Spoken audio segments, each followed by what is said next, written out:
Este é o Conversas Cruzadas aqui na TV Com e as implicações da decisão do STF que barrou a atualização da planta genérica de valores do IPTU.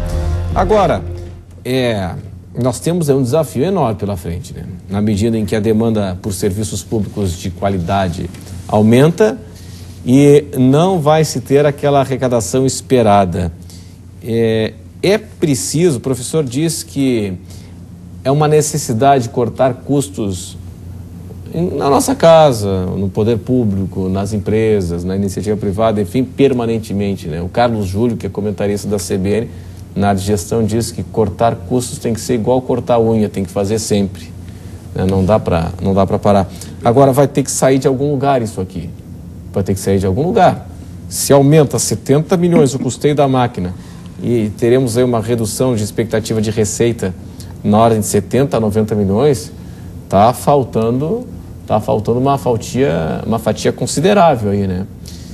Renato, já nós tivemos um aumento do orçamento e de receita de 2013 para 2014, isso apresentado pela Prefeitura em projeto de lei, de 1 bilhão 800 e alguma coisa para 2 bilhões 300 e alguma coisa.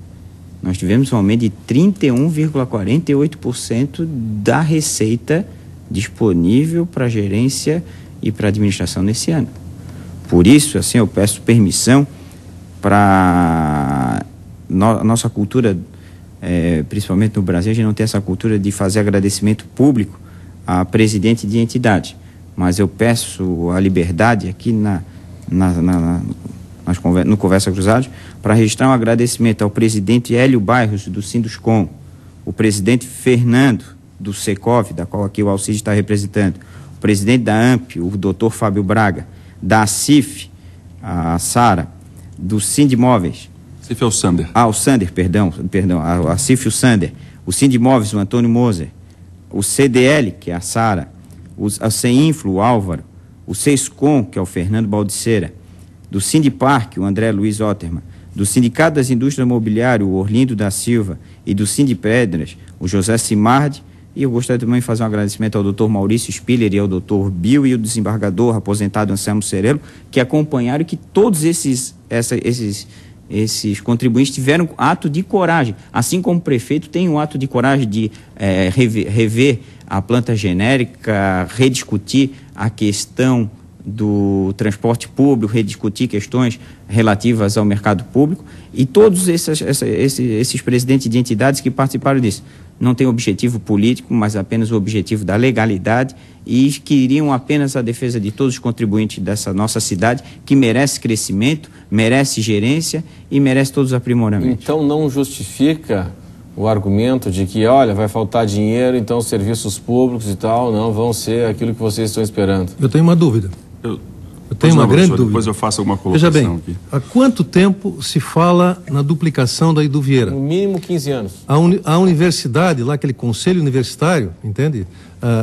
O pessoal fala mal do conselho universitário há algum tempo porque não toma decisão. Verdade. Eu já ouvi falar neste programa pessoal aqui, né?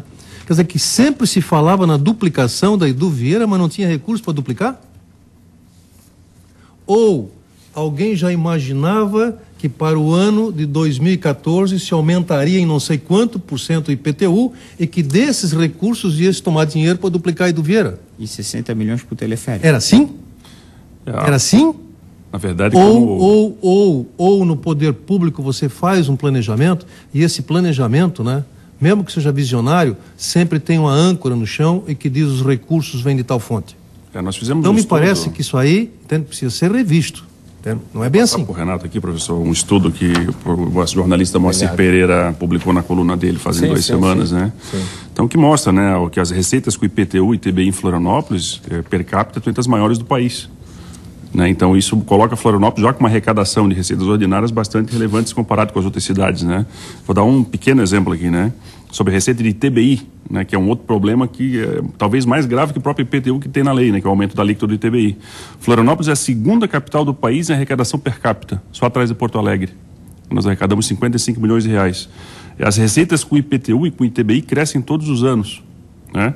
A receita, isso são dados da Secretaria do Tesouro Nacional, né? Então, o que mostra que as receitas ordinárias vêm crescendo.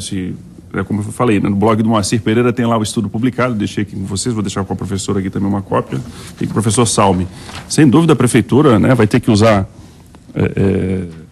de muita eficiência de gestão para, quem sabe, arrecadar mais, né, e cortar algumas despesas para fazer frente. Eu, como cidadão, morador de Florianópolis, quero ver minha cidade melhor. Lá atrás, Renato, né, quando da discussão ainda na Câmara de Vereadores, né, as entidades colocaram, tem que haver um ajuste da PGV. Tem que haver o reajuste da PGV. Ninguém foi contra desde o começo sobre o reajuste. Há sim algumas questões que precisam ser revistas, né? Só que da forma que foi, o senhor colocava, né?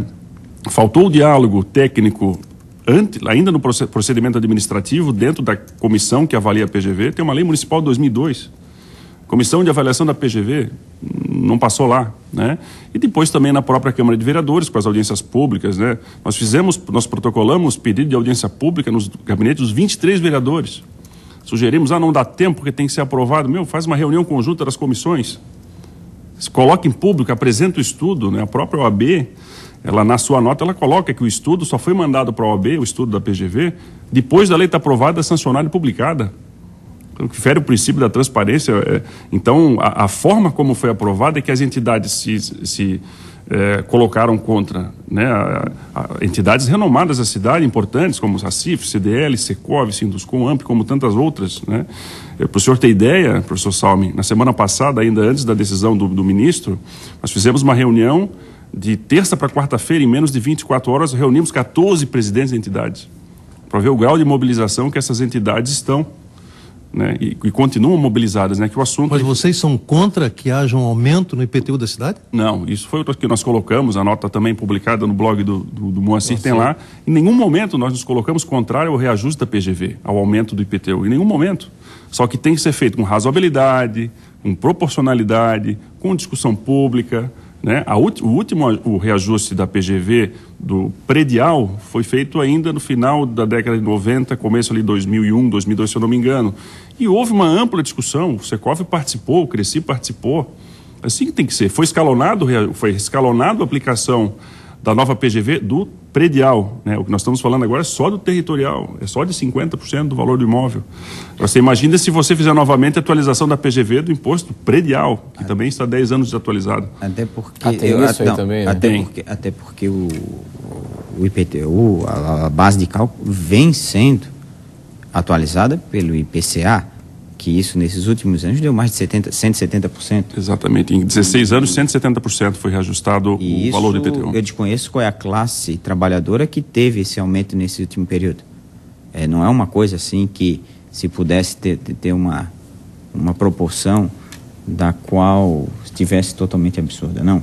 Tanto que vai ter esse aumento e a arrecadação vem aumentando diuturnamente, principalmente Florianópolis, que é uma das cidades mais ricas da nação e como bem disse, só o recolhimento de TBI, de IPTU e de tantas outras formas de receita. Acho que essa discussão de que a cidade perde em investimentos torna o discurso totalmente poluído, porque é óbvio que qualquer aumento de tributo aumenta a receita, aumenta a capacidade de investimentos. Isso teria que ser analisado se nós estivéssemos numa cidade que tivesse perda de receita. Nós, em 2008, nossa receita era de 680 milhões. Hoje nós já estamos em 2 bilhões 340. O custeio da máquina... Só que o problema é que o custeio da máquina, de 2013 para 2014, aumentou em incríveis 20%. Daí isso dá 70 milhões de reais, segundo o secretário da Fazenda. E agora o contribuinte não tem mais condições de entrar nessa discussão de necessidade de custeio da máquina, como nós vemos, e o contribuinte, olha, eu sempre digo, um dos tributos que eu mais tenho prazer de recolher são os municipais, porque aqui ficam. Mas se sentar no outro lado da mesa do contribuinte, 30 bilhões para a Copa do Mundo, depois nós temos Olimpíadas, depois nós temos 56% do que ganha o cidadão é para recolher de tributo. Vai no supermercado hoje, que agora, graças a essas determinações legais, com R$500 de compras, dependendo, 280 é para recolhimento de ICMS. Aí aumenta o tributo. Um exemplo que deve ser feito. E para se entender, de uma forma muito didática, para o contribuinte, o princípio da capacidade contributiva.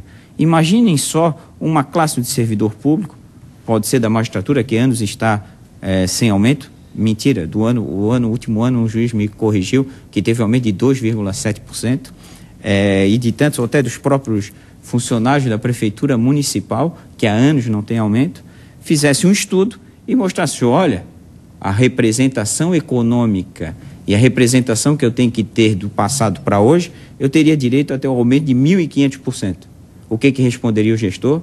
Não tenho respaldo orçamentário. Sim. Isso é o princípio da capacidade contributiva.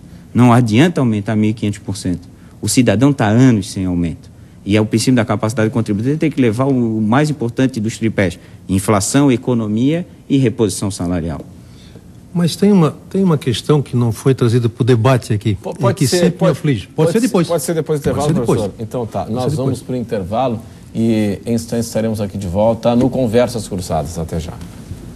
Graças a Deus.